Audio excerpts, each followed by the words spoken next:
Hey man, Chandran, huge privilege. Thank you very much for coming in. Thank you for having me. I mean, huge honor. You're a big deal in the West. I know you best, I guess, as a developmental economist.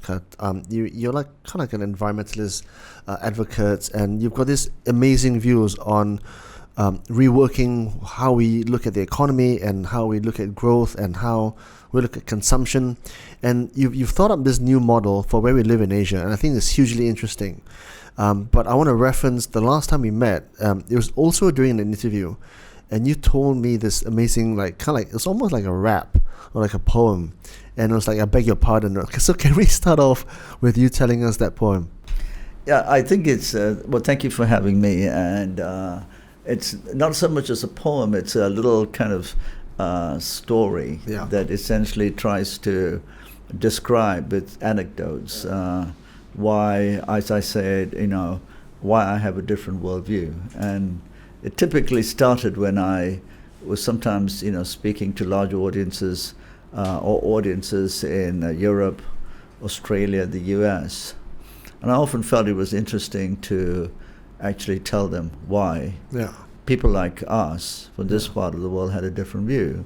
And it also came from my view that too many people from this part of the world don't express themselves. Yeah, that's right. So it's the Asian way, isn't it? It's the Asian way.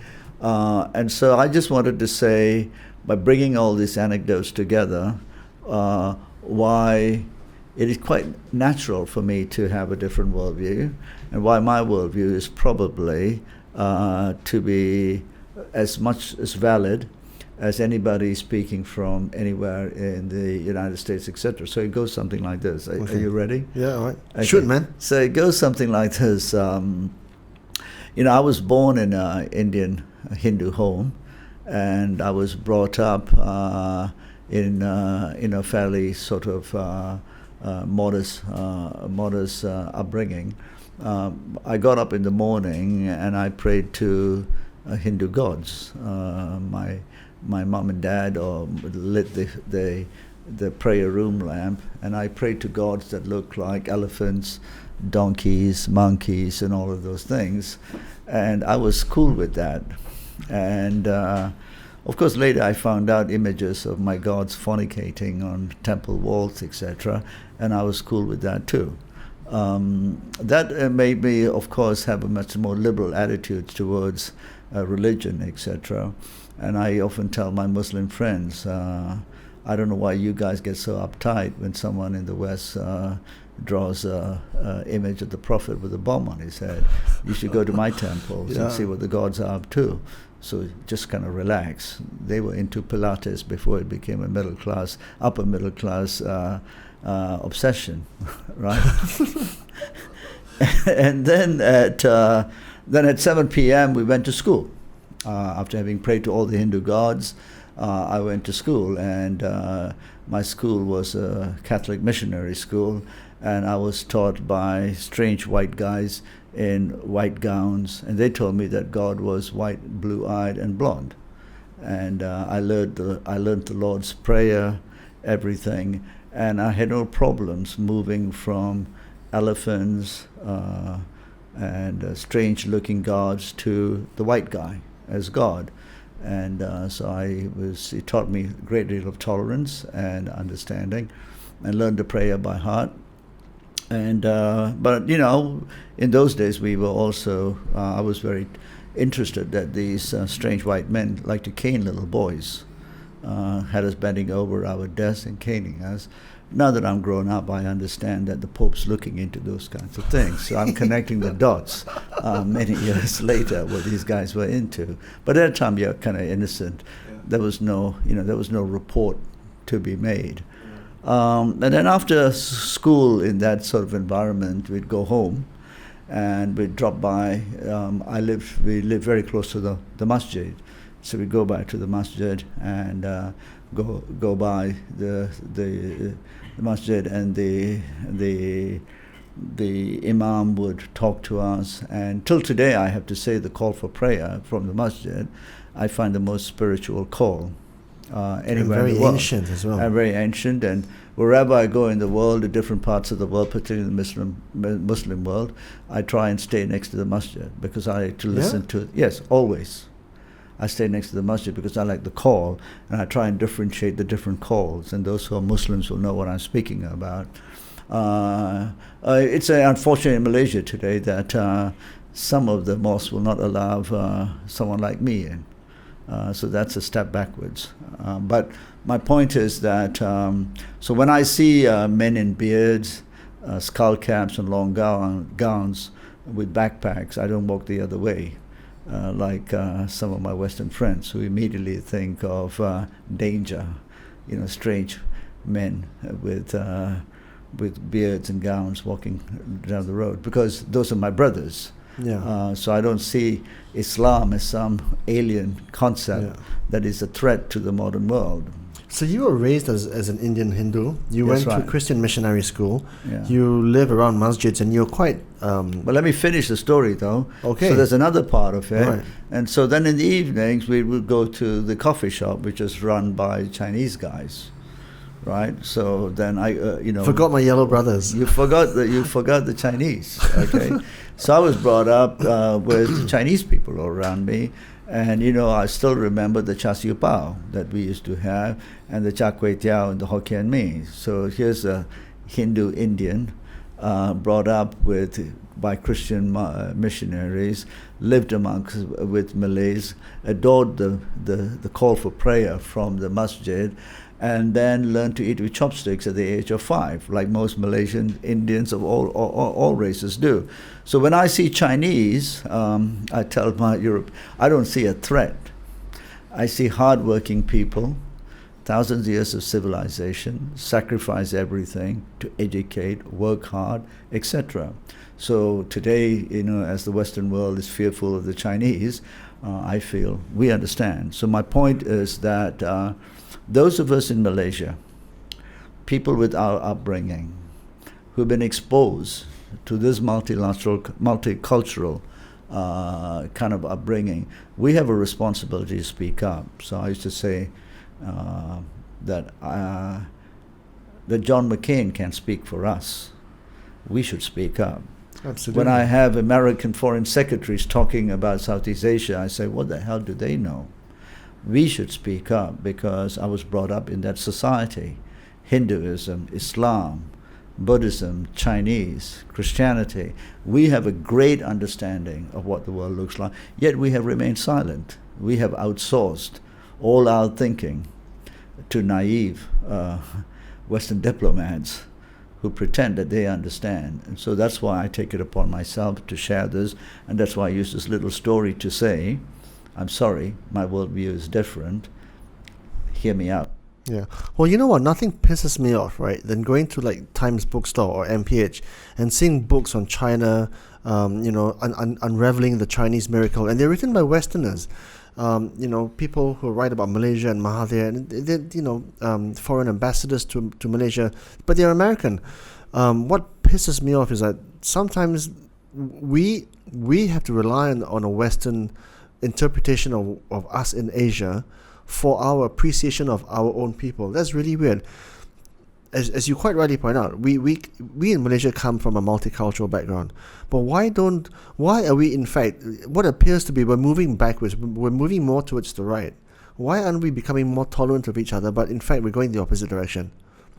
Well, of course, that's a multifaceted sort of topic you've raised there. But if I could just discuss the topic of why the books and why the narratives are dominated by Western writers and thought leaders. I wrote a piece about 2 months ago about essentially Asia needs a world-class publishing house. I've written 2 books, and I'm very grateful for the publishers. But both times, I had to go to a multitude of publishers in the West to get published, until I found one who was willing to take on what is not seen as politically correct, nor attuned to the current narrative in the West. So when it comes to publishing, the dominance of essentially Anglo-Saxon publishers, particularly from the UK and the US, is a stranglehold. So if you're writing in English, you need to appease them. You need to be politically correct. You need to be flavor of the month, and maybe they will let you in.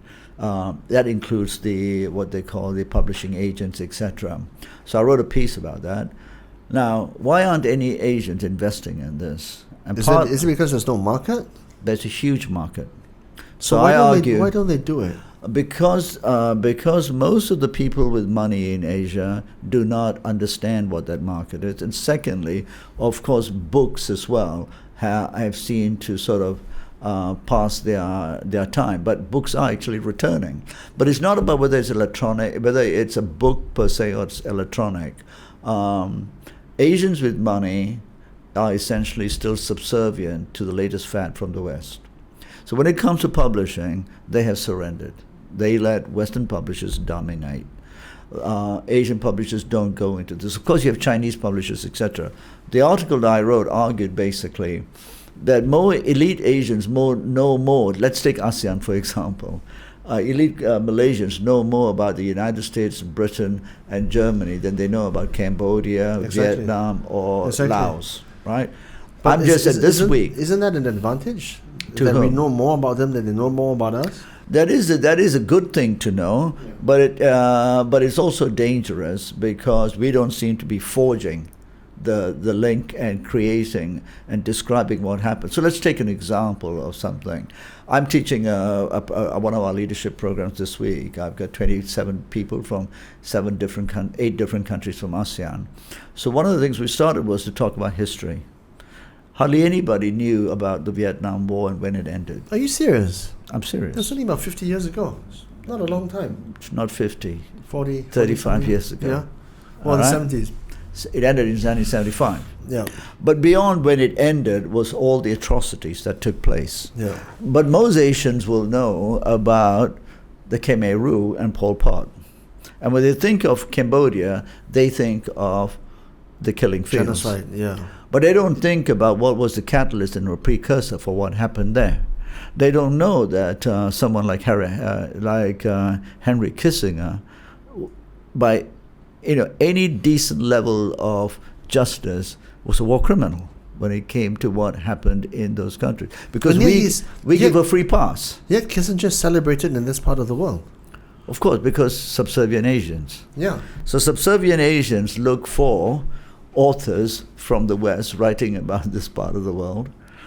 A Western author, and there are a few who have written about it, but not many, but it'll not be a bestseller, who essentially accuses Kissinger and Nixon of war crimes, will not get a good publisher in the US and will not be a bestseller. It'll be a cult book. It'll be somewhere in the history department, but it will not be a bestseller. Right. So that's why these books continue. Secondly, if you write something very honest about the history, you have to be exceptionally good at doing it, and it's a rare person who has that access to be able to write those things. And I'll give you one final example in this topic of the publication. The history of the world, and particularly the history of Asia, has been written through the lens of Western historians. Some of them have seen it basically through a very imperial lens. Some of them tried, but those are a minority. Let's take, for example, a book written and released about a year and a half ago by the former US UN Undersecretary Shashi Tharoor. So Shashi wrote what is probably the first book that got international recognition about what the Brits did to India. He called it the rape and pillage. It was. Wasn't it? It was. And it was called the Inglorious Empire. But it took 70 years before an Indian of standing could write a book, get it published, and then get some sort of international recognition for it. And it's a bit of a bestseller. But Shashi, in that book, essentially called Winston Churchill genocidal. Now, I don't suppose repeat that. Winston Churchill was genocidal. Yeah, so he's probably the most celebrated British Prime Minister of all time. And in the West, it's always references to Winston Churchill. Winston Churchill, the way he referenced Mahatma Gandhi and people like that, was a racist. And Shashi Tharoor documents all of this. Now, it's not likely that another book like that will be published. Firstly, because it's not likely that Indians with that standing will desire to write that. Secondly, will they get a publisher? So when you look at the amount that needs to be written about that period from an Indian perspective, it's not written. Now, most of the books on the Vietnam War have been written by Americans and Westerners. Some, to be fair, have been sympathetic to the war, but they have not gone deep enough. Yeah. So most times when you talk about the Vietnam War, people talk about the thousands of Americans who died. Do you know how many Americans died in Vietnam War? A couple hundred thousand? No, Yeah. 50,000. Are you serious? Yeah. And how many Vietnamese died? Over 3 million. You're kidding. Yes. So people don't talk about these things. Yet even in Asia, when we talk about the Vietnam War, we talk about the American view of what happened. Yeah. So this history of the world needs to be redone, re-looked at. Even the history of Malaysia, Chin Peng and all of those.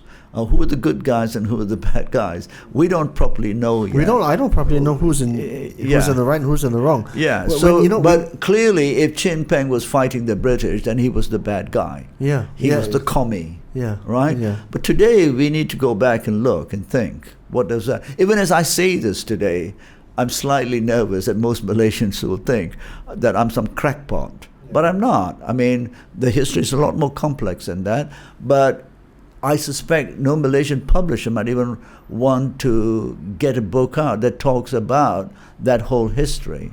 Funny enough, I am still reading Mahathir Mohamad's Doctor in the House, his autobiography, and he spends at least 10 to 15 pages on the British occupation. He was a staunch nationalist. He was a staunch Malayalist, right? And he talks about how greedy and how self-serving the British were in their occupation of Asia, and specifically Malaysia, Singapore, and how they wantonly signed away basically Kedah and Perlis to the Thais in return for, I think, Singapore or something. That's why Thailand was never colonized. Exactly, right? And the way they basically just sucked the whole region dry to enrich the British Empire. Of course. And they just put all that was what empire was about. Yeah. Exactly, right? Of course, it passed muster because he is Mahathir Mohamad and he gets published. But a lot of people don't. I mean, we celebrate the British occupation. We see them as being the people who have given us a justice system, a working administration by and large. But we don't realize how fucked up it was. Do you know what I mean? Right? Yeah. I mean, this is the story of empire throughout the world. Okay. I know British friends. The moment I go into this, liberals, who find it very uncomfortable talking about this. Why? Because they have never been told this. There are some who are very much on the left who would completely agree. But even just 3 months ago, I was at a dinner in Hong Kong with essentially writers, and I was asked to share a view about essentially China. And I said, the Western world's treatment of China is almost is xenophobic. You can't find a fair article about China in the FT, The Economist, or anywhere else. Why? In fact, a few years ago, I wrote a piece called A Question for Western Journalists. Can China do anything right? Right? Because you don't hear anything. And frankly, I do know some of the journalists who work for some of the top publications I mentioned, and they have admitted privately that if they wrote anything right about China, positive about China, it would not be published. The editors are not interested in anything positive about China. No, are you sure? Because I used to work at Reuters and Bloomberg, and I think that if you wrote a balanced article, which is well researched on both sides, with good attributions, even if it's an op-ed, you can get it through. And I think maybe that's too sweeping a generalization, don't you think? It is a bit of a generalization, but I would say it is my experience. Yeah. And I watched, or at least, I don't know when you were working for Reuters and Bloomberg, and I think Reuters and Bloomberg is slightly different perhaps, because more Bloomberg in particular more business oriented rather than political. But on the political side, get someone to go and do research. The last year of The Economist's coverage of China, and see if the positive stories about China exceed 5%. It'd be an interesting little bit of research for a journalism student, actually. Interesting. It rarely happens. Now, so when I was at that discussion in Hong Kong, and I argued that essentially the inability of particularly Western powers like the United States to come to terms with the new reality, with the rise of the rest, in this time, exemplified by the rise of the China, is on one level a reflection on their inability to accept the rise of inferior people in their minds.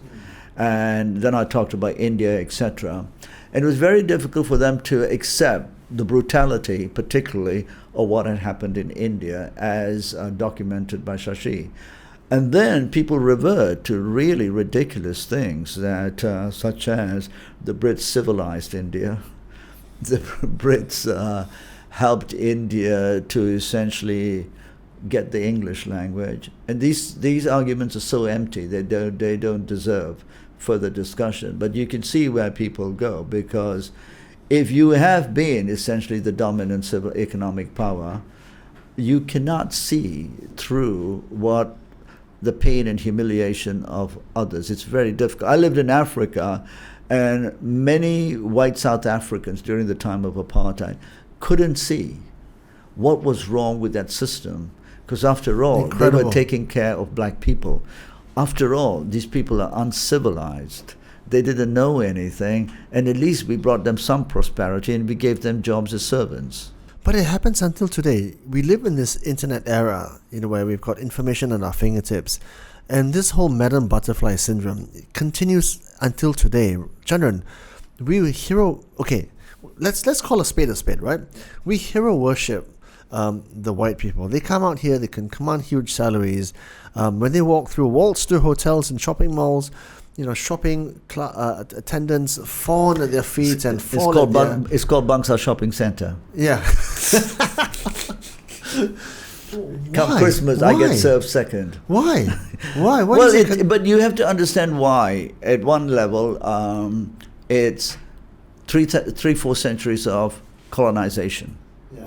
You cannot erase what is essentially a traumatic experience in the period of 50, 60 years. And post-colonial era, maybe the soldiers left, the administrators left, but there was something remains. Not only that, but the economic power continued. So I joke, because I think we have to take responsibility too, that the fight against colonization all over the colonies was one of trying to essentially get the imperial powers to leave. So whether you're in Indonesia trying to get rid of the Dutch, or Mozambique trying to get rid of the Portuguese, or Malaysia trying to get rid of the Brits, it was one of essentially getting rid of them. But then our elites, who led some of that fight, essentially said, we want you out, but we want to be like you. Because they had no other terms of reference. The only terms of reference was that terms of reference. And the better life was exemplified by, I want the mansion on Kenny Hills. I want the big bungalow. I want the big white and black bungalow. I want to, right. And I need the be servants the master too. of the unwashed messes. So we're doing the same things to the bungalows. So in a way, that's what's happened. But the class war you refer to in the economic, that's a reflection of the world we live in. But in terms of aping your colonial masters, that's the same. That is one of this the is the same in South Africa today. It's one of the unspoken crimes. Yeah. So I mean, you were talking about Westerners in Asia. Well, they get a free pass, right? Especially the Western male. You can be third class, the British, the Australians, and you come Australians. here, and somehow you will get a free pass. Now, well, what's that phrase called? Filth, right? Failed in London, try Hong Kong. And I don't want this to sound racist. No, you're right. But because this is not about. But this is essentially about economic power and the continued subservience of the formerly colonized. This will take time. The opposite of that should not be racism, right? Against people from the Western world either. But what needs to happen is a better recognition of what this does mean in terms of attitudes I mean, I mean, to get it a bit more raw, right? So if you're big, fat, and stupid, but a white guy, you can go to Thailand and Philippines, and somehow, you and very score this sadly, beautiful girl. somehow and very sadly, women will be attracted to you, you know, because it's seen as an economic thing, right? Because the guy is seen as wealthy and and well-situated. a ticket out of my Squalor. and my drudgery. Yeah. But where does that come from? It comes from Hollywood. It comes from watching John Wayne movies. It comes from being told that Western standards of affluence, lifestyles, beauty, and wealth is the things you need to aspire to. So we're getting a bit deeper here into the complex things of what the post-colonial world looks like. But we need to be careful not to turn that into a reverse racism as well. No, you're right. And I think we have to be very careful to not fall into the same trap as we That's right. That's right. So now we are given this opportunity, right? It's been, 60 plus years since 61. Yeah. Since independence was obtained. We've had in Malaysia a few notable leaders. We've also had our fair share of misses, most notably the last Prime Minister. We haven't really grasped this opportunity to lead our people out. I mean, we don't have the leaders that that have really taken the region by storm and say, hey, look, we've had Chairman Mao, we've had Mahathir, we've had Lee Kuan Yew and Harry Lee from Singapore. But those guys, I mean, they're kind of almost like flashes in the pan. I mean, if you look at Malaysia in particular, I think it'd be fair to say Malaysia's done pretty well, but it's also because Malaysia is very lucky. Right? I often say Malaysia is the lucky country. We are very, very lucky. With small population, resource rich, no natural disasters, volcanoes, no typhoons, no tsunamis, no earthquakes. Right? You eat eat a fruit, you throw the seeds, come back 6 months later, and there's monkeys. There's trees with monkeys on it. Yeah. Okay, so we're really lucky. That luck, that sort of that wealth we have, has also been our Achilles heel. It's created what I call our complacency. So although we've had some, the initial stages of leadership post-colonial era are always difficult, as you can see in Africa, etc. After Mandela, there was difficulties. Zimbabwe, which I know, and I Robert Mugabe was our hero in my student days. Incredible. But then, incredible man, right? But then he couldn't do what was necessary to manage the economy, etc. What I know about Mugabe is that he's a bit of a psycho. Well, Mugabe should not be described purely as a psycho. Mugabe is a complex person, but and he's still in power. He's not in power. He's no longer in power. He's not in power. I think that's 6-8 months ago. But Mugabe was a true revolutionary. That's why Nelson Mandela never criticized Mugabe. In Africa, Mugabe is well respected still. Really? That's why even with him losing power, Mugabe has not been put in jail or on trial. Okay, but there's mismanagement. So coming back to Malaysia, we had, I think, some leaders who brought peace, stability, and had a certain vision of how to make that transition. And then I think we got rich too quick, right? We got rich too quick. So we started to essentially embrace a modernity bought on the cheap. And buying that on the cheap is trading on natural resources. Right? So we don't really do anything that smart. And I say this with all humility to my Malaysian and respect. But we got rich on the cheap, and we did it quite well, etc. But it created essentially a society, and I would argue this very strongly, which currently has no compass. We have no essentially great vision, values and principles. Right, and I'll give you some examples. About 2 years ago, I was asked to speak at an anti-corruption conference. I was a dinner speaker. And I said, most people were expecting me to perhaps speak about 1MDB and all of that. And I refused to speak about that because I think enough's been said about that. But what I wanted to focus on was that is the collective complicity of all Malaysians in the corrosion of values. So when I said that, and I also think I did the dinner speech at the London School of Economics annual dinner, and I talked about the complicity of all Malaysians in the rot, without mentioning one MDB. Several of the elites at the audience then, of course, attacked me, but I was, expecting it. It's kind of red meat to white sharks. Attacked me saying, you don't know what you're talking about. I said, well, let's just take an example. Let's just go to middle class, upper middle class Bangsa. Let us take 10 minutes and just see who's parking everywhere illegally. Middle class Malaysians, lawyers, doctors, architects, accountants, middle class Malaysians, not the poor Malaysians, right? Who's eating illegally off the curbs on restaurants that are breaking the law every day? Middle class Malaysians. Who's employing labor that are essentially without permits, without basically slave labor on the cheap, so that we can have our roti telur and teh tarik for 2 ringgit? Because it's a reflection of the labor cost. That's why everything is cheap. Yeah.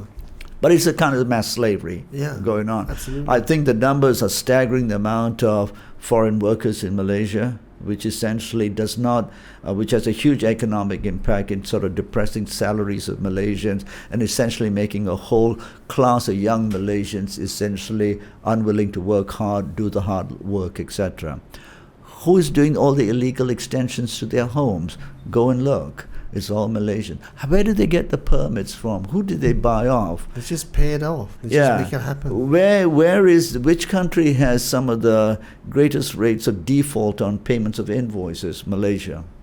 Really? People don't pay invoices. No, I have friends here who are in business who gave up, Malaysians who gave up businesses because nobody honored a contract and a deal. Take me to court. You won't go to court. All of those things. So I think, whilst this is a very special country, and I want to stress that, I think on the whole, Malaysia is unique in its ability to have brought together majority Malays, Chinese, Indians, and all these religions, etc. It's very unique. For someone like me who's had the privilege of traveling around the world, that's why I treasure what we have here. But we need to be really careful not to squander this. Yeah. And it's very good to see that finally somehow on May the 9th, was it? Yeah, May. Malaysians. G14. Malaysians. 9th, Malaysians woke up from a deep sleep. Now let's hope they don't go back to sleep. That they work hard, and in terms of the fundamentals I've mentioned. But let's also hope our politicians create a clear idea and a vision of what we have, and that requires policy making of the highest order and insights beyond just slogans and short-term economic measures to essentially make everyone feel good. That is necessary. I understand the politics, but we need to have a bigger vision. And I don't see someone articulating that, So when will we have clean toilets everywhere in KL? Well, you know what I'm saying. Yeah. It's not, the vision is not clean toilets, but it's a symptom of a much deeper malice in the society, one which is essentially middle class and rich. So you might have read that over the weekend, the Telecom Malaysia Streamix broadband service was down. And the new... I didn't read it, but I'm not surprised. Yeah, you're aware of it, right? So it's a couple of days down, right? The communications minister, Gobind Singh, a friend of mine from Penang, actually I've known him for a long time. He's a very capable guy. Became the minister of communications. I met him the other day. Yeah. I gave him a copy of my book. Good guy, yes. Right? Very advanced, very forward-looking guy. Yes. Called for various measures to be taken at Telecom Malaysia and to be propagated in terms of transforming the business. And then I think I saw yesterday or today a tweet that there's a group that have called for him to retract his comments and for him to be taken off from his ministership because he's not doing right by a certain, And this group is identified? Is it a group within the... I can't remember, okay? And then a similar situation where, Malaysia wants to sign up to ICID, which is a International Convention of Human Rights, right? to ratify this convention. But obviously Malaysia feels that we cannot ratify this because it would go against the social contract in terms of protecting the Bumiputra segment. Now, I'm not saying I'm in favor of this, that, or the other. What I'm saying is that in order to have this very clear vision for the country, that's right, we are stopped and we are stultified by these issues which keep holding us back. And I think Mahathir is a smart guy. He knows what is good, I think, for the country. But to forward the nation, he's constantly being held back by these issues. Yeah, I think I can't see a way forward. I think this is interesting. Too many of us are looking to Dr. M to solve the nation's problems. Dare I say that sometimes I'm even a bit worried that some of the ministers who should be speaking up more clearly about their portfolios wait for the Prime Minister to say something. This is a bit worrying, although one understands many of them perhaps have never had ministerial roles, have always been in opposition. But, why aren't they speaking up more, and relieving him of the burden of being the sole person? So I think then there's that. But then there's the other thing which I talk about in my book as well. But where are the people in the public who are willing to speak up? There are very few of us who speak up. Well, some of us on the media do. Some of you do, I agree. But, that's your job. But where are the public intellectuals who speak? I'm no public intellectual, but I'm happy to come up here and speak, right? There are very few speak. Because in Malaysia, we have a culture of, my God, everything is sensitive, right? So you can't mention anything about race. You can't mention anything about religion. You can't mention about the incompetence of certain institutions. You can't mention the fact that corruption is still rife in many of the so-called professional circles.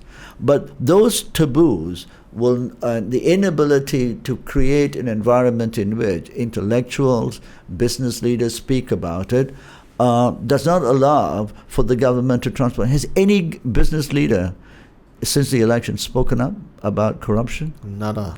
No, you know better than I do. I'm just asking. But as far as I know, none. Has anyone talked about the need for meritocracy in the GLCs? No one. I mentioned this 2 years ago at the Khazanah Megatrends. There were all the GLC CEOs speaking about inclusion and this and that, etc. I said, how can the GLCs in Malaysia ever compete if there isn't meritocracy in the GLCs? And I asked them, do you believe there is meritocracy? And the answers I got were three-quarters of the panel didn't want to reply, sensitive. And one or two who replied in 30 seconds basically said, we don't have such a problem. So, hocus pocus, right? But all the others in the crowd looked at me as though I'd asked the most sinful question. And some people even came up to me after the session and said, you need to be careful about these. I said, I don't see any policemen trying to arrest me. I didn't say anything. What crime have you committed? I just said, do you think we have meritocracy in the GLC? The answer is no. No, we don't. We don't. So then, unless we have that conversation, we can't have the conversation that you're talking about, how to change these things. I suspect that the people who called out the minister were calling him out because he's Indian, and they were all Malays. This is the sad state of affairs in Malaysia. I'm probably maybe the first person who said this, I don't know. But the Indian minister speaking out about incompetence is seen as, bro, you got your job, just be thankful. Exactly, you're not supposed to speak up about any of these things, because if you do, you might be attacking us. If we maintain this, we cannot improve. We just cannot. But we need to have more Malaysians to speak up, not on racial grounds, on the grounds that to be better, we need to have the best people in the country to do this. I did a workshop about a year or two ago for one of Malaysia's largest companies.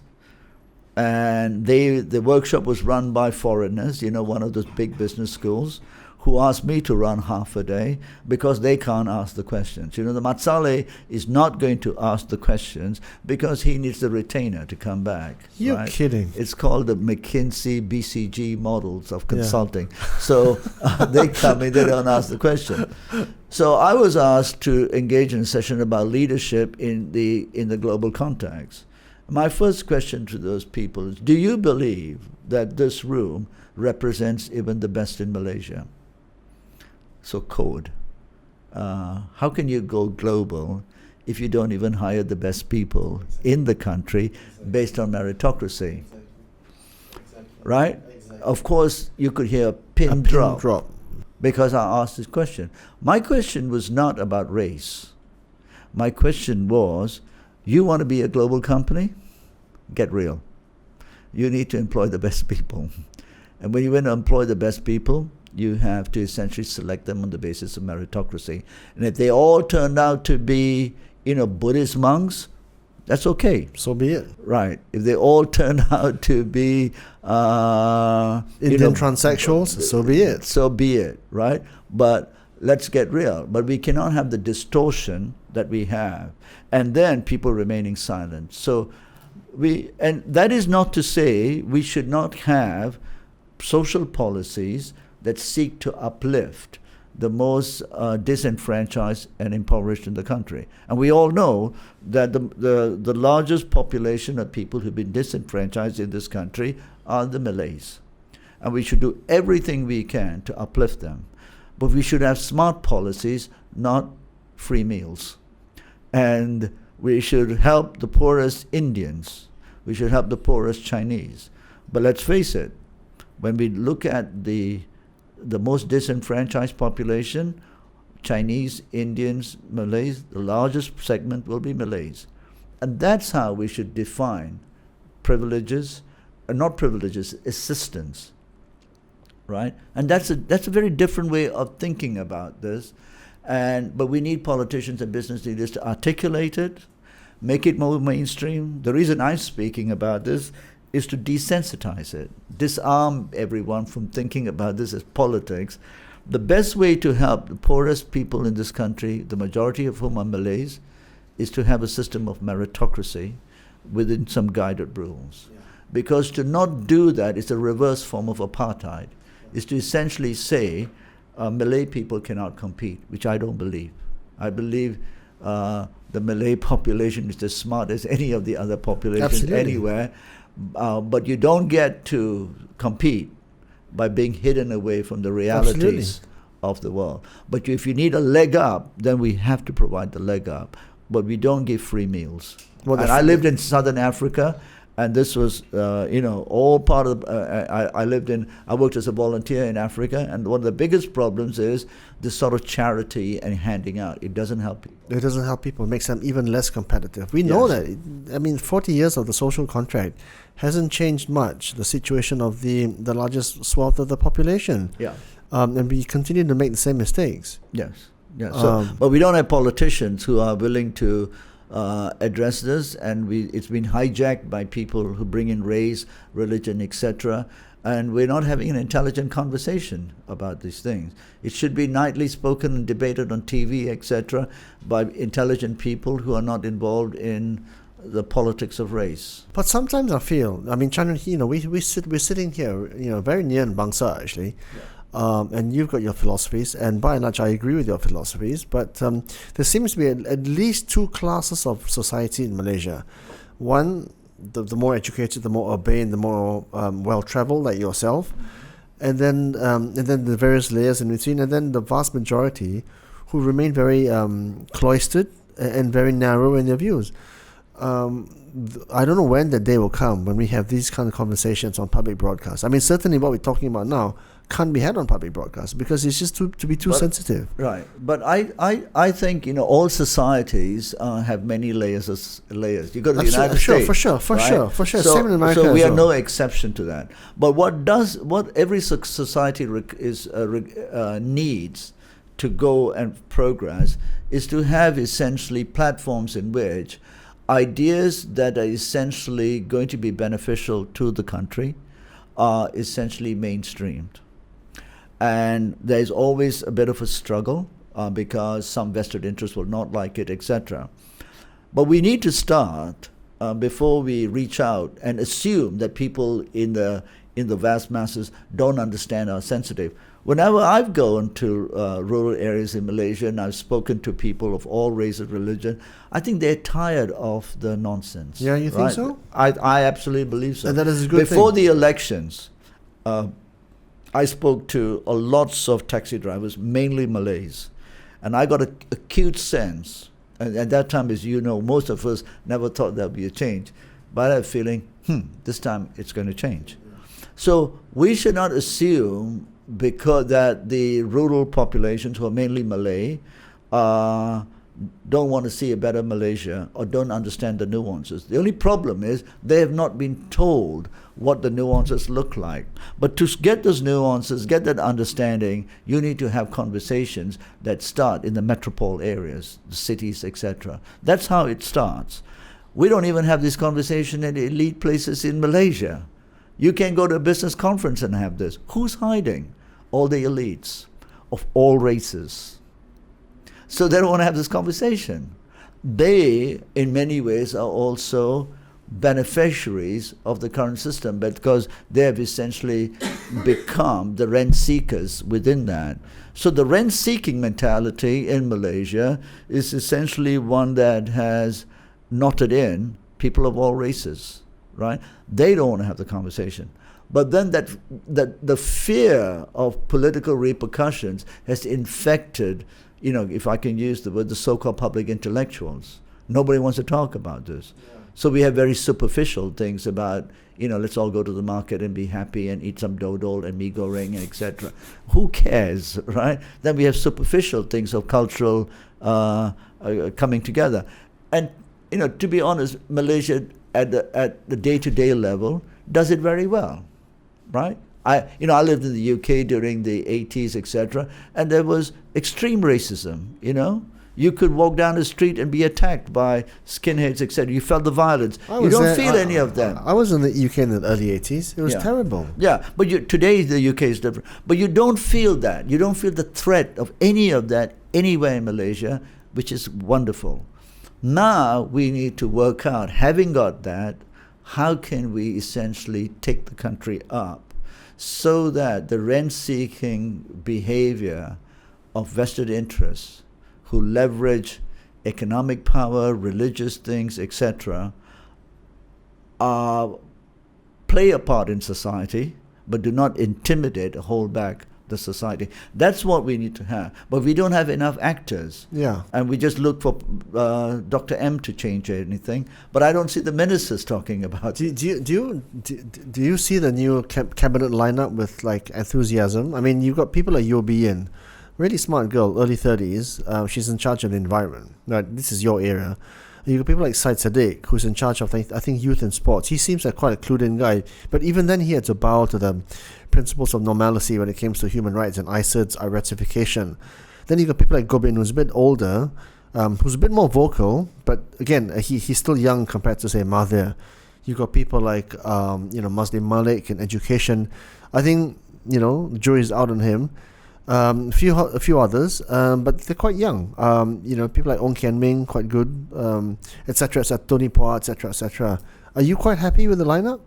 Well, I can't say I'm absolutely well versed with all the politics and the people, but I think one has to say that one has to be very optimistic with the change. My view is we have the change. Now we have to support the government, right?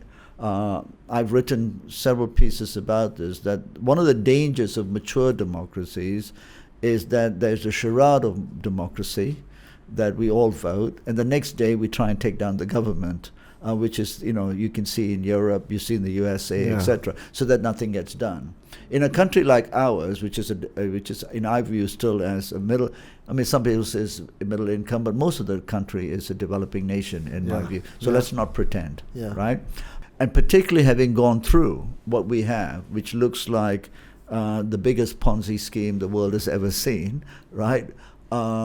it is really important now for us in society, all of us, to help build the institutions of the state. And that requires a much more committed participation in public life and public policy. That doesn't mean we all need to write public policy, but just criticizing the government is not necessarily a very productive thing. So I see, the little role I can play is to try and support. So you mentioned several ministers. It's clearly in the area of environment, natural resources, and there are two ministries. One, the minister that you mentioned that takes care of the environment, and I've met her twice now, and the other minister for natural resources. I think they're all trying to do their best. My view is that there needs to be a bit more of an overarching insight into how policy needs to be essentially stitched together. In fact, I wrote a small piece, a proposal to the Institutional Reform Committee, to which I got no reply. So, you should not invite if you don't have a secretariat to even reply. But maybe they are learning. Yeah. But it's essentially to look at how, at the highest level, you transform the country by essentially looking at institutions beyond how do we catch the corrupt, right? So, much of the institutional reform at the moment is to sort of make sure that there's no corruption, make sure that the Malaysian Anti-Corruption Commission is strong and they're chasing people. All of that is very good, but you have to have a much larger view of what is lending to this sort of behavior. And in my piece, I said it was essentially the rent-seeking behavior of elites in a country where essentially the resource base is so rich that essentially rent-seeking starts by having free access, free discounted access, and exploiting resources through by usurping the various institutions which are weak. So this from plantations to access to minerals right through to land development. So if you look at what's happening in our hill resorts, go and check. I would guarantee you 70 to 80% don't have all the permits. Yeah. So I have a place in what I thought was a properly managed homestead area in Jelebu, outside in Kuala Pilar area. And I was the first person there more than 15 years ago. Since then, various people have come. All middle class, no, not middle class, upper middle class Malaysians, everyone breaking the law. Everyone building businesses where there's no permits, complain to the authorities, no one cares. No response. Everyone, and when they do come, they're bought off. So it comes back to my point about the complicity. I don't want to name names, but I filed people of us who are concerned, we have filed the complaints. I have to say the bit of the good news is last month, since the new government came in, the authorities have visited. Oh, okay. They have visited. But the danger is they have visited, but they'll succumb to essentially the pressure to develop and therefore put in a bit of superficial laws in place, which is better than none, but allow development rather than taking the view that I said we should take. Some things cannot be done. That is how you mature as an economy. There are some no-go areas. Certain things should be protected. Not everything is for sale. Because you put everything up for sale, you start to disenfranchise the people who essentially benefit from what we call, the abundance, the services of larger natural systems, etc. But that's a small example of no rule of law. Yeah. And that's not, in some forest in Pahang. That's like 30 minutes from Seramban, an hour and 10 minutes from here. And that's the weakness we have. River water being taken by people who have no right to river water, garbage being thrown anywhere, and people running chalets and businesses in areas they shouldn't have. Look what happened to Cameron Highlands. Look at what's happened to all our areas. Cameron Highlands is a disgrace. It's a disaster. But 30 years or 40 years of essentially complete neglect and mismanagement.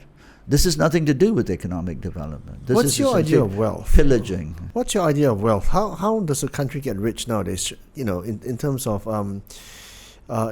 how we define wealth, how we define development, how we define progress as a country. How do you think we should? I think in the 21st century we have to redefine what I call prosperity and the path to prosperity. The path to prosperity as defined through the post-Second World War free market American dream was essentially everyone can have everything. And essentially then economics became something about free markets, trade everything, and somehow trickle-down economics as defined by the World Bank and supported by the IMF will somehow resolve our issues, and somehow it will help become middle class, drive cars, and everything will be okay. That's the same model being pursued by Malaysia now. But then I read that the middle class in America is evaporating. Yes. There's something like 1.5 million Americans living in RVs in their cars because they can't afford to buy a home. Yeah. There's something like 45 million Americans who are on food stamps and in queues getting their food from food kitchens on a daily basis. Yeah. What happened to the richest country in the world? And that's essentially globalization. Right. And because of that... The subject of one of my books here, globalization. Yeah. And that is essentially why those people, essentially angry white Americans and a few others, brought in Donald Trump. Because Donald Trump said, I will fight globalization and I'll make America first. So globalization at many levels was okay so long the benefits of globalization, which for 50, 60 years disproportionately went to the Western world. Then about 25, 30 years ago, or more importantly in the last 20 years, the rest of the world began to rise, take advantage of globalization, of course with a high price too, which comes with carbon emissions, etc. So long as the rules of the old order for globalization disproportionately benefited the West, it was okay. Until they started to feel the pinch. Until it started feeling the pain. When the jobs went to China, when everything started to change, the others came up. That's the real truth behind why Brexit. It's also, Donald Trump is also Brexit. So Brexit for me is essentially 400 years of empire coming to an end, globalization kicking in with disproportionate benefits. The benefits were not for them only. It's fairer. On the other side of the equation, of course, is that globalization has huge consequences, which we want to talk about. And this is what I talk about in my first book. If 6 billion Asians by 2050 adopt and prosper around the current rules of globalization, then game over. Cerita habis. End. Kaput. In terms of the world's limited resources. That's scientific, as you know, and I don't want to name drop too much, but I'm a member of the Club of Rome, and the 50th anniversary was last month. And among the serious people in the world, there's a completely different discussion from what's taking place on Bloomberg, if you see what I mean. And these people are not trying to sell you anything. Yeah. They are putting down the facts. So when you listen to that, then you understand that there's a whole different trajectory that we are now embarking on, which therefore requires us to redefine wealth and prosperity. So for me, the wealth and prosperity discussion needs a completely different lens through which that discussion will not take place and not be defined through Western institutions, not the best or any, because it's ideologically so difficult for a Western audience or Western institutions to discuss it, because fundamentally it comes down to this, very crudely. 6-7 billion people in the developing world from Africa to Asia cannot live like the lifestyles that have been taken for granted in the West. In the West, there's a desire to safeguard that lifestyle, understandably so. Those who have find it very difficult to give up. To give it up, yeah.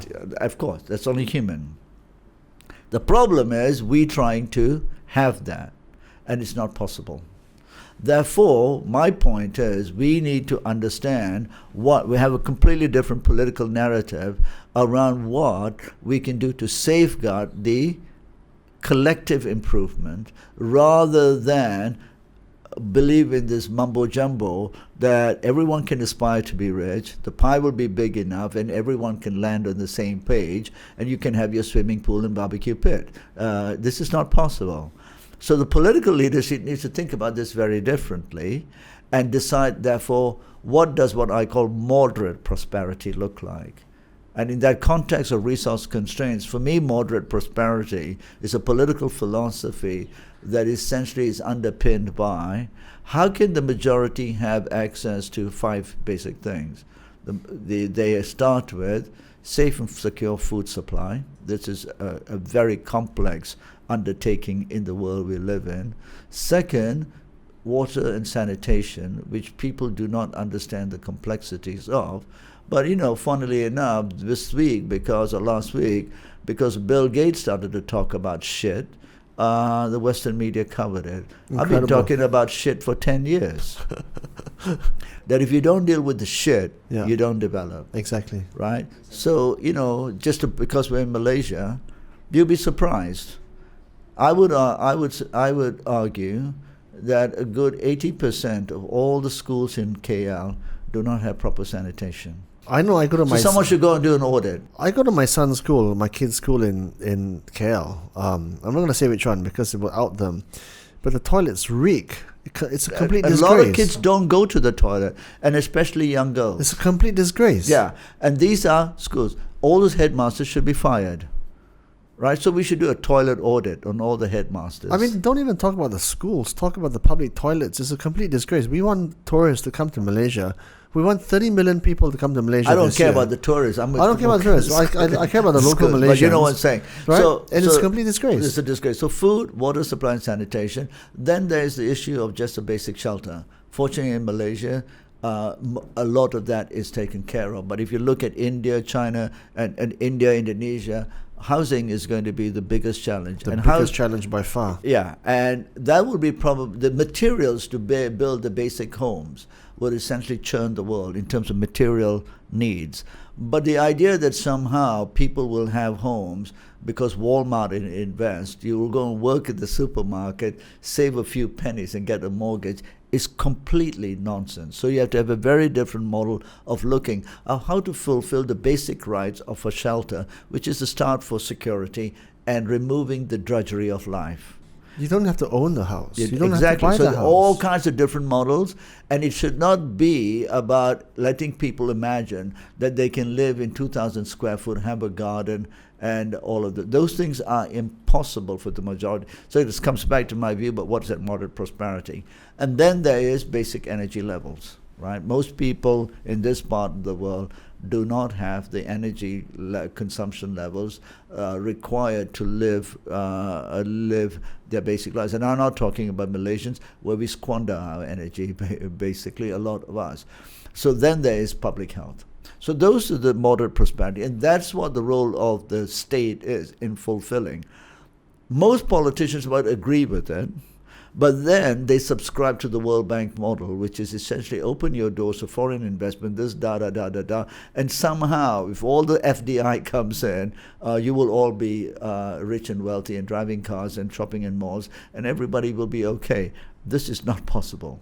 That's what I'm trying to say. So then we have to decide, how are we going to essentially provide people with those basics, and at the same time not fall into the trap of believing that the future to prosperity is more urban nightmares, create more jobs in urban cities, try to manage them, use slogans like smart cities, and somehow believe that, voila, we'll have a viable society. I think this needs a completely different a debate, etc. And Malaysia has its challenges, though not as extreme and profound as the large countries like Indonesia, etc. So you've just outlined the same use case for much of the developing Asia, because every single country is pursuing the World Bank model, with the exception of, say, Bhutan, for example, right? But everybody else is pretty much chasing the same FDI, chasing the same foreign multinational dollar, chasing those dreams of having basically a mortgage, a house and 2 cars, and a little garden in the back. Even the government in recent times is basically sponsoring this idea for peer-to-peer lending, so that you can own your own home, which I think is on the verge of ridiculous, because if you can't afford to buy a home in the first place, then don't. But look at debt in Malaysia, household debt. It's huge. It's huge. Yeah. So why own homes? Yeah. Right? Why can't we have a kind of Felder scheme for homes? Why can't we have a different way of thinking about what is a home? And very importantly, as you said, I'm not saying FDI is bad, right? But this idea of and what is foreign anyway? The F in FDI. What is foreign? So we need investments. Those investments can come locally too. We have sovereign wealth funds. Yeah. We have many things, but all sovereign wealth funds are investing abroad. And some of that's okay, but and I think Dr. M has called into question some of that. But if you treat everything through a PE model, then it's a very different private equity model. Then everything is different. So we have to really think through what the future looks like. But you have to have a very clear appreciation of what are the constraints of the next 50 years. I don't think we have a real handle on the constraints. Yeah, we don't understand this, and therefore we think take every young person, put them to a university degree, and because they're not qualified, let's lower the standard, and then somehow they'll get jobs, and they'll all be entrepreneurs. I've just been telling all these young people from ASEAN who've all been drinking that same thing, and they talk about buzzwords, entrepreneurs. I say entrepreneurship is not for everyone, and my God, let's hope not everyone is an entrepreneur. Yeah. And you got all these schemes about being an entrepreneur. These are lies. Yeah. Just be hardworking person. What do you think about education? What do you think about tertiary schooling? What do you think about university degrees? What do you think of the fact that every kid with half a brain cell is aiming to go to Harvard, Yale, Oxford, Cambridge, INSEAD, what have you? What do you think about that? I think in terms of the schools you mentioned, the sort of iconic so-called brands, that's really a middle class obsession, right? It is. But that's a brainwash. So it's not everyone, but it is a middle class obsession, and hopefully one day we'll get to a point that people understand that why don't we build some of our own institutions here? So forget about those names, Chandran. Right. What about the fact that people are chasing the tertiary? I think the problem in Malaysia is I heard a number, something like we have 300 universities in a country this size. Most of them are not worth anything. Most of them are rooms in shop lots, and you have to ask, who the hell permitted this? Yeah, allowed these institutions, so who to speak. allowed this, right? So, but these were allowed because they were seen purely as business ventures rather than as universities. And I would argue even some of the private so-called universities in Malaysia, I will not name any of standing, second class, probably third class at best, right? So if you want to do this, you have to have high standards. You have to have high standards. Education is essentially multi-tiered, and I'm not an educational specialist, but I will start with saying the best people should be teaching in our primary schools. Not universities, primary schools. Primary schools. Because that's when the learning really starts. That's when it starts. And moving away from the Malay English thing, which is a perennial problem, but just simply said, in the world we live in at the moment, if you can't speak English, you lose. I'm sorry. That's the base case. The basic case. If you want to promote science and technology, well, it's not written in Malay. I'm sorry. Yeah. So if you want to do research, you want to go and look for the best research papers, etc., you have to be in English. So let's not put the kids, the young people, and particularly the young Malay kids, I'll be very clear about this, at a disadvantage by not giving them access to English and demanding of them at an early stage and exposing them to that, because they can compete with any, but they will not be able to compete and become research scientists, etc., if they don't have command of. Well, the real tragedy is that a lot of our educationists and policymakers don't realize that not being able to speak English is like being in prison. They're locked out of this whole universe. Absolutely. And they don't realize it. They don't realize it. And they're propagating the fact that... But our politicians and all of us have kept quiet because we worry that if you challenge that, somehow you're challenging something to do with Malay. And this is just the most silly, naive way. No one is saying that you should not speak Malay, speak the best Malay. But my God, if you can't speak English, write fluently, you will not be able to access the best information. So what are Chinese kids doing? They're all learning English. China Chinese, not necessarily Malaysian Chinese. Yeah. Malaysian Chinese are still going to Chinese school. Yes. And they are getting locked out of the system as well because they come out. But at least they learn maths. Sorry? Right? They learn maths. Right? Okay, so that's half the problem. That's half at least they get that, right? Yeah. So, but if you don't go to a good school, you don't have the maths, you don't have the English, you're at a huge disadvantage. I sometimes go and speak at universities in China, some of the top ones. Yeah. I meet Chinese kids, university undergraduates, who've never been out of China. Never. You should see their spoken English. Good, right? great, excellent. Fantastic, right? So it can, because they understand. Can they speak Chinese? Of course. Do they know Chinese history? Of course. But they also know it's not a fair world. They know that if they want to be at the top, they need both languages. We need to get real in this country, right? So we give everyone understanding, hey, there's a game out there. It's a big world. You need to be bilingual or you lose.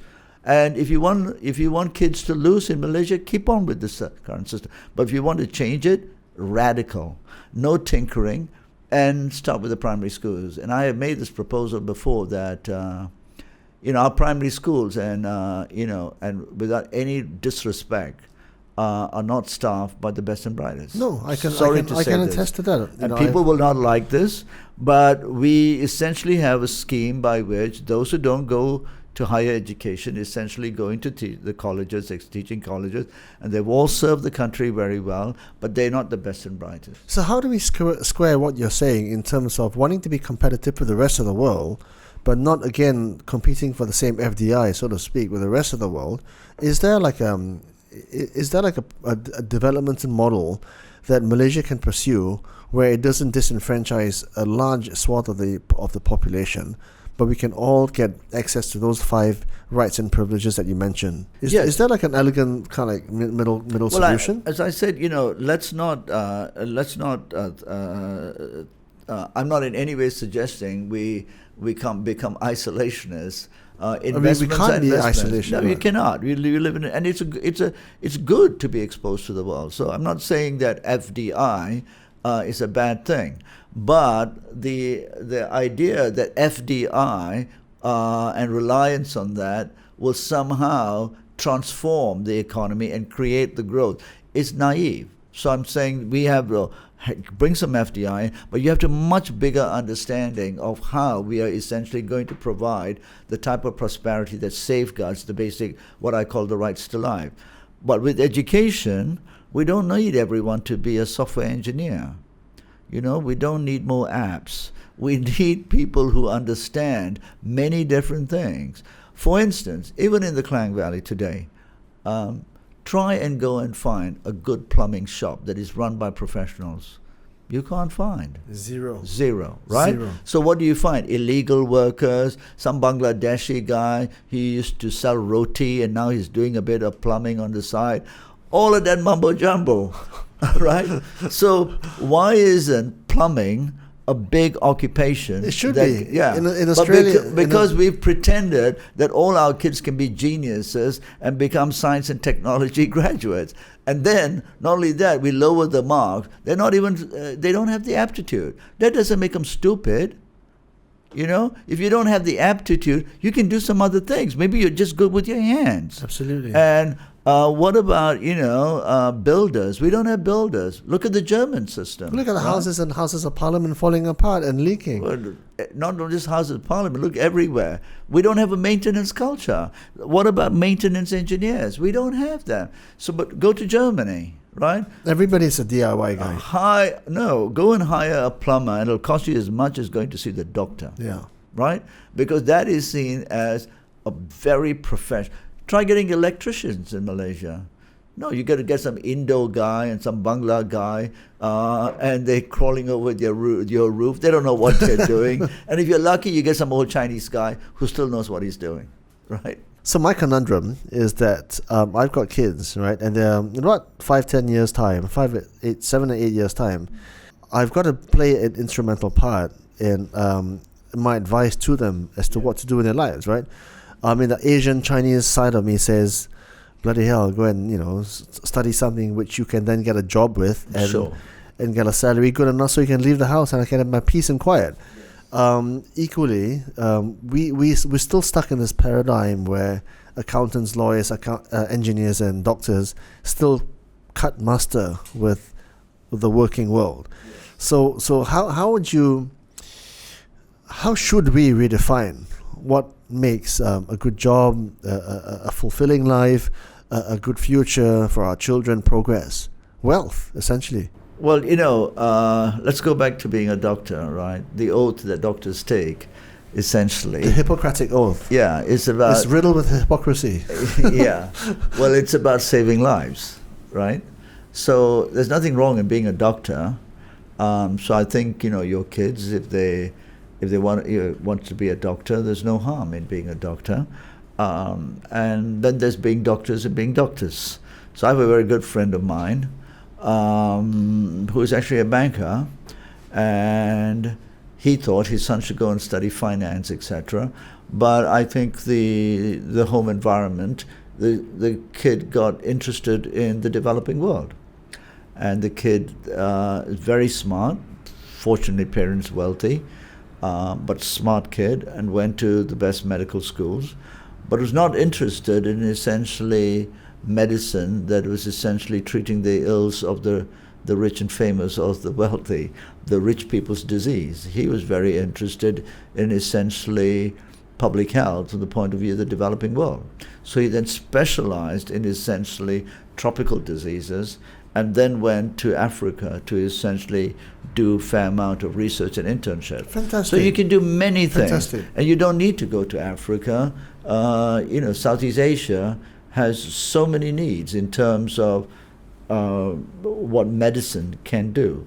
So I think all of these professions have value.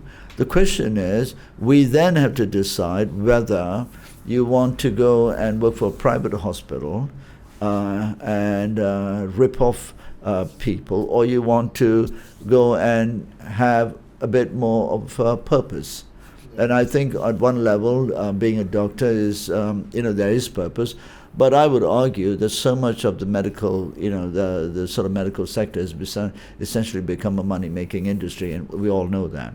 So, but there's so much need for doctors to essentially do the basics and save lives, etc. So same thing with law. I mean, you could be a lawyer and you can go and work into some boring dead-end corporate law, and make shitloads of money. And you can do that and prepare IPO documents. Or you could go and be a lawyer that protects essentially the working rights of domestic workers, etc.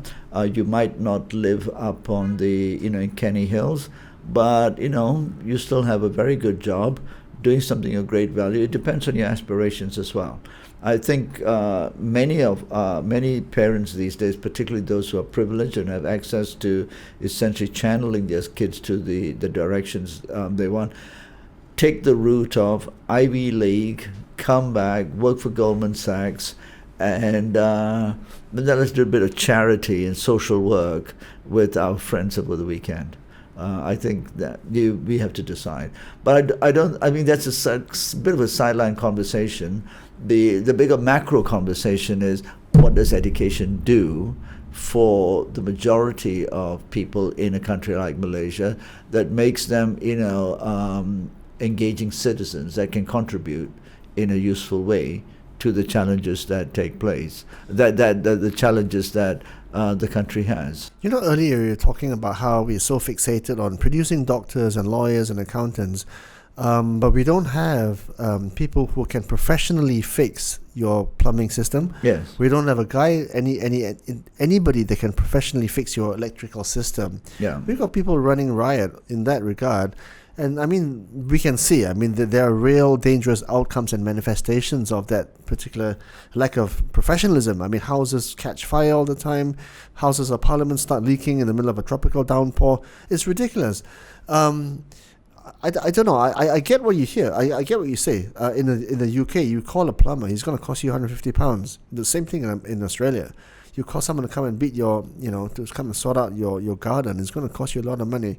I don't know when we're going to get there, because the whole Asian culture of saying, let's do something, let's put our children into a job which has some cachet, which people respect. You don't want them to get down and dirty. I don't know, man. No, that's what you're describing is the dilemma of the privileged middle classes, and that's okay, right? That's okay. But it's a real dilemma nonetheless. It's a real dilemma, and good for the middle class that they have this dilemma. I ain't worried about that. Yeah. Now, what we need to talk about is a country, and the plumber issue is the country's opportunity.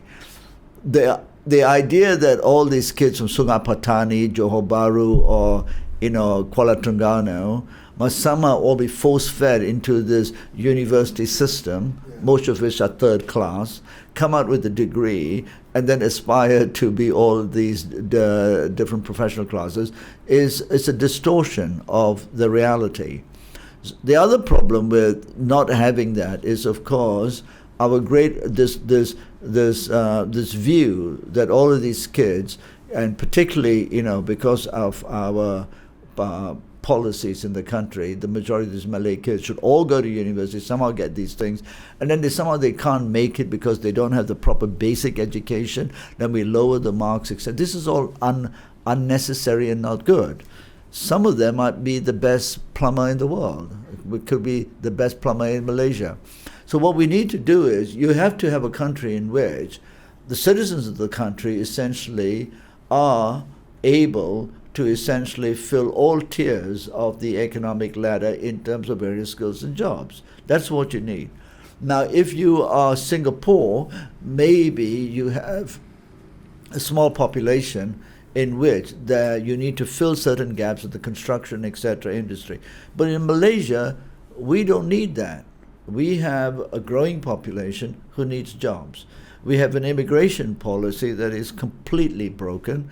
I think there's something, depending on estimates, something like 5 million or 6 million immigrants in the country. Official and unofficial. Who knows what is official and unofficial, of which maybe 4 or 5 million are illegal, right? Why is that? How did that happen? I mean, this is catastrophic in terms of mismanagement. This is not to say we shouldn't have immigrants. I'm not saying chuck all of them out, etc. But this is a complete abuse of essentially people. Most Malaysians will not know that most of these people are maltreated. Some of it verges on essentially slavery. Yeah. I've seen this, right? But we are complacent. Now, why the previous government, for whatever reasons, never took a hard line on this? I hope this government will, because to protect the human rights. Worker permits are paid for by their clients, and each permit costs thousands of dollars. We all know the scam that was basically the immigration system. Yeah. I mean, you go to Singapore, Hong Kong, a work permit for a domestic helper is essentially the employer doesn't have to turn up. They fill out the forms, you pay the fee. It's 3 hours. It's done. In Malaysia, it's a black hole. Yeah. Okay. Thousands and thousands of ringgit, and then it's renewable every agents X amount of years. And people, and it's all money is flowing through the immigration system. The vast majority of the immigration officers are on the take. You go to the Putrajaya Immigration Center, and I'm calling this out. The stalls are never open on time. People turn up with their breakfasts at whatever time. You're just supposed to stand there and wait, because apparently they're doing you a favor. Monumental waste of time. Waste of time. So it's a huge economic impact of the country. But coming back to the point, the import of all of this labor has huge economic effects on the country in terms of suppressing essentially wages for Malaysians and essentially also excluding Malaysians from the work stream in terms of the tough jobs, right? And many Malaysians, particularly from the rural areas and the poorer societies, have essentially felt they don't do tough work. They don't work anymore in those things. Building sites, not us. Yeah. We don't do those things. The whole triple D thing, dirty, dangerous, and yeah, but at the same time, wages in Malaysia are very low. Yeah, but the thing is, the irony is that I don't know whether this is right to say or not, but in kind of like a fundamentally driven society, you got to pay your dues, right? I mean, That's even right. in professional circles, you got to learn the hard way, go through the ropes, and eventually you come to a point where you got to monetize all your experience. You don't come in at the deep end and straight away get the 7-figure salary. You can't do that. That's not how it works. It doesn't work. And so there's the middle class dilemma as well in middle class families, where there is an entitlement culture, and I know this from personal experience, where you go to university, you've been living with your parents till you're about 25. You've had butler service called a maid since you were like 1 year old. You don't know how to do anything. Then you come out and you expect to get 5,000 ringgit salary. You're worth about 1,000. Yeah. Right? Yeah. You can't even speak and have a conversation with anybody. All you can do is WhatsApp. Right, so there is that problem, which is essentially entitlement. I mean, there was a survey done, I think, about a few months ago. Malaysia has the third largest, ranked third in the world in terms of adults, graduates staying at home with parents. Because the butler service is pretty good. Yeah. Okay, and they Free don't laundry, they don't have to pay the rent. car, They don't have yeah. to pay. The second point is the wages are so low in Malaysia. They can't afford to come out. They can't afford to come out and have the privileges that they had. So it's a whole trickle-down effect across the economy. That's the middle class problem. Then you have essentially the sort of working class problem, which is not equipped to do any job, right? Because they were told they could be some software engineer, and then they went, and there are hundreds of these people coming out. There are not enough jobs, and many of them are not good enough to go and enter the private sector. We've heard about it because they don't have the skills.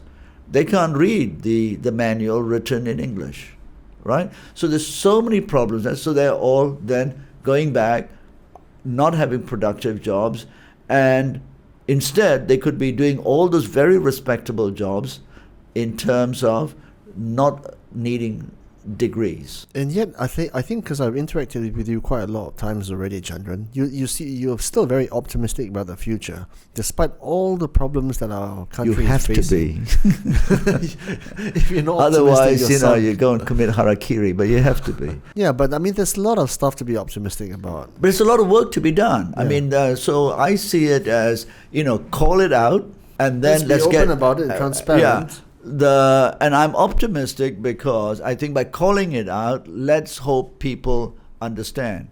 I often say that optimism should not be based on denial, right? So denial is not the basis for optimism. Some people sometimes, actually, you call me pessimism on the global stage on certain things. I say I'm not a pessimist and I'm an optimist, but I'm not going to be an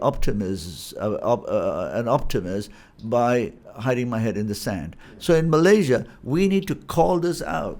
We need to then say, where are the jobs? And all the discussions we have are, let's look at just food supply in Malaysia. One of the biggest challenges that we will be faced with, not just in Malaysia, is food supply.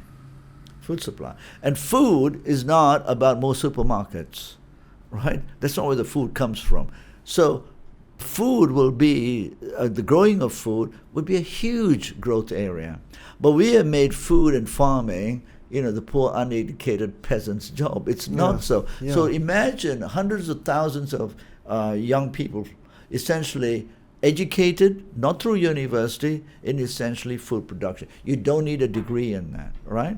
So, but instead we think food is agriculture, go to the university. No. Then we need to have all the infrastructure that allows food supply to essentially be embedded into the economy in a way that is not underpriced and pays for proper jobs. Yeah. So you got the whole thing, a more revolutionary way of thinking about this, rather than slogans that some of the, at least the previous government used to say, just throwing out slogans about entrepreneurship, etc. No, funny you should say that, because I remember some years ago, I was talking to what was at the time a young intern. He's in cryptocurrencies now, and that's of course a discussion for another day. But smart guy, Malay boy, early mid-20s, come from a very good university, very smart guy, right? Yeah.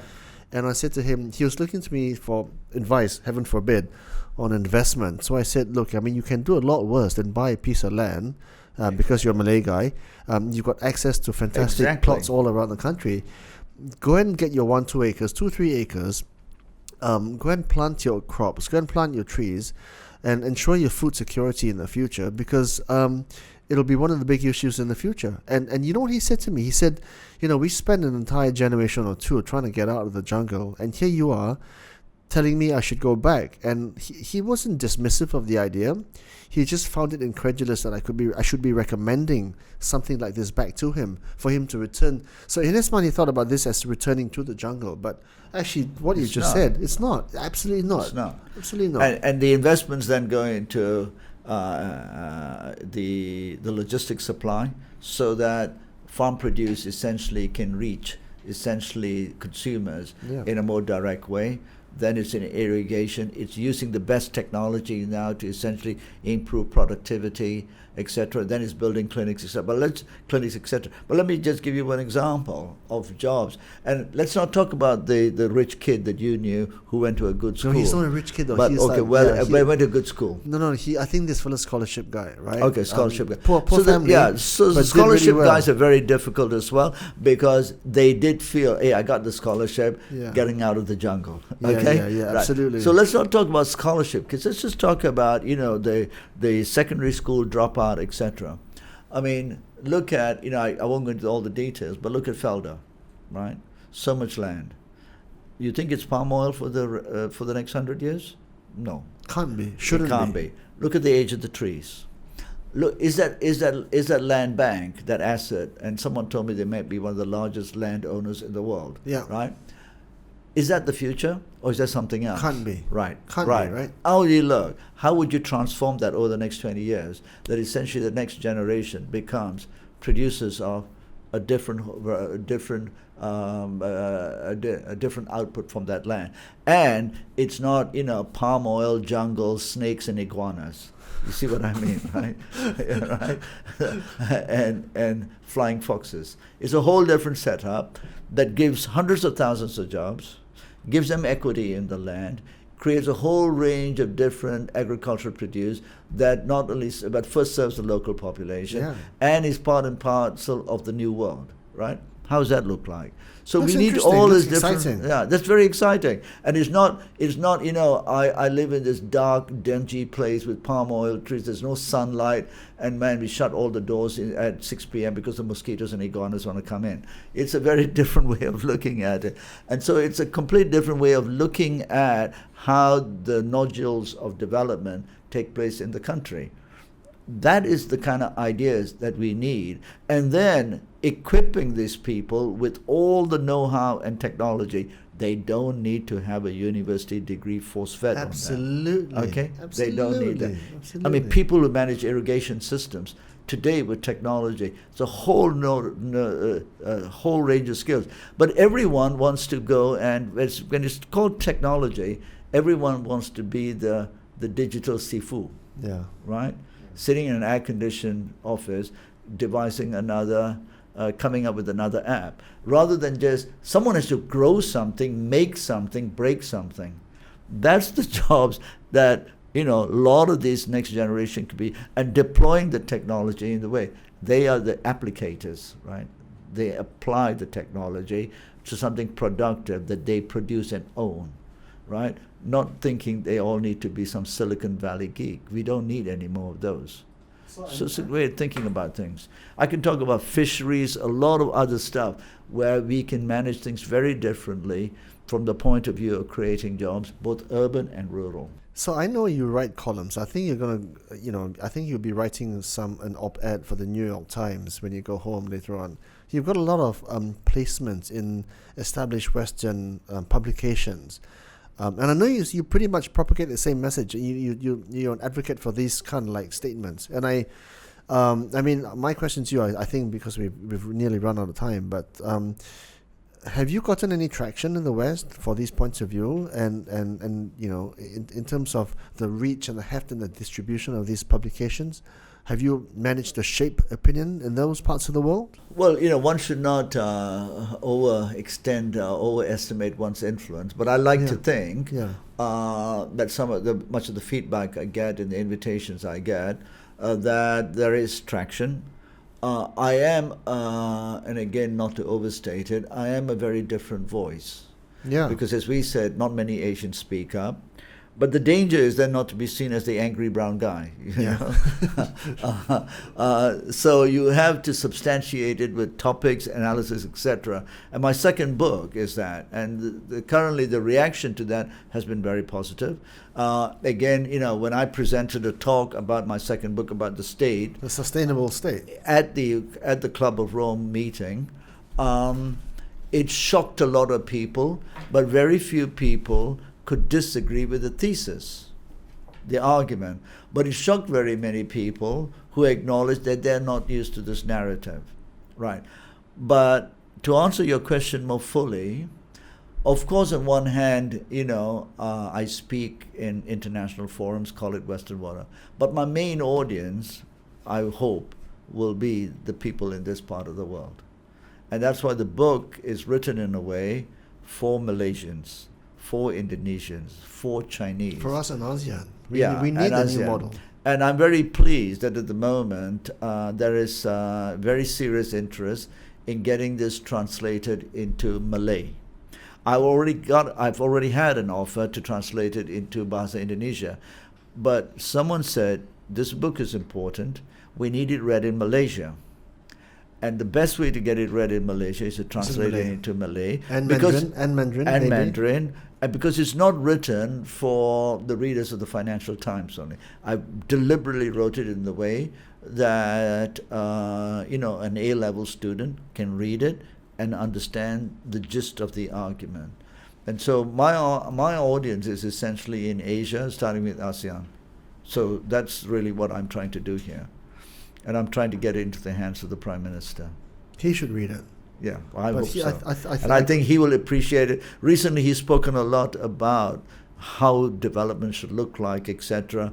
He's even given the Sovereign Fund a different mandate. I believe he's asked Petronas to look at his mandate, etc. Fundamentally, that's what this book is about. All right, man. Hey, thank you for coming in. Thank you. Huge privilege. No, thank you. Huge, enormous privilege, man. Thank you for the opportunity. Thank you. Great.